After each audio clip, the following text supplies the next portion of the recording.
Good evening. My name is Aaron Cummins. I am one of two art teachers here at Prairie Ridge High School. The class I'm going to talk about is Visual Art and Technology. This is a one-semester class.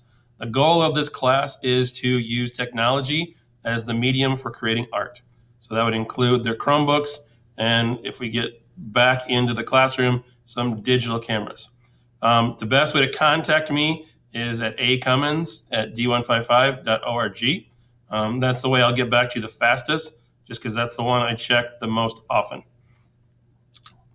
The main idea behind this class is, again, I said, to merge that whole idea of technology with creating art.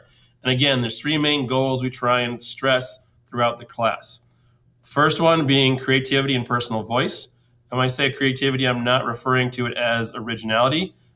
We look at it as a skill that everybody needs and you got to get better at.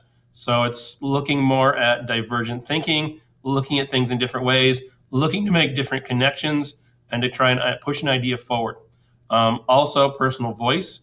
One of the things we strive is to understand that art is a means of communication and that we need to understand how to better communicate with the world around us. That leads into technical skills and visual literacy. Visual literacy is like how to read an image, how to understand in terms of what a website and other media is doing. So we look at kind of the one called the rules. So those would be the design principles and elements. But then we also look at the technical skill of how to use the computer. This one looks at a very broad view. So we look at both free programs and ones that are professional standards. But we look at how is the program structured. So you could then apply your knowledge to other programs that you may face that you may have to learn. Again, there's a lot of structure in terms of most programs that's similar. So that's what we try and teach the kids so that they can apply their knowledge to lots of different platforms. And then we also reinforce the idea of professional behaviors. So these are meant to teach the student that, again, to kind of get ahead in the world, there's certain behaviors that are valued, and you need to make sure that you're following some of these behaviors. So the class is 90% summative and 10% formative. Although it is a large percent summative, be aware that revisions are highly encouraged and they are accepted up until the final. The reason we put a large total to the summative is because I want students to take on the initiative to do revisions and to use and process the feedback they're given so they can push their idea the way they want to push it. The 10% formative does deal more with professional behaviors. So that does deal with turning things on time, making sure that you are doing revisions, that you are using the feedback you're given, that you are constantly trying to improve your idea and yourself. The three main things that we grade on are skill growth. Each of the projects, again, there are specific skills we lay out that we want to see the student execute.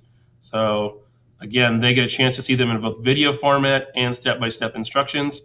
And again, the goal is that they understand how the program we want them to use is structured and how they can then use it to show the requirements of the project. We also look at idea development, and we stress design thinking. So this, again, deals with their planning and the process, and this helps them to, again, formulate an idea and work through that idea to conclusion. And then we have them reflect.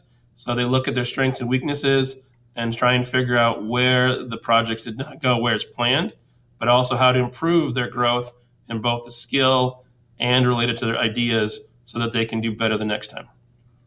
If you have any questions on grading, again, it's a little bit different than some classes, but again, please email me and I will gladly talk with you about it. Otherwise, projects, again, this one looks a lot at photo and design-based projects. So it's designing posters, t-shirts, stickers, logos, buttons. But again, the whole idea behind the class is to get students to understand technology, but also to apply it in some of their daily lives. So some of the stuff we're going to have them do relates to them designing a poster for other classes, creating infographics so they can then, again, help explain some of the stuff they're doing in other classes better. So hopefully you have a good evening, and thank you for watching.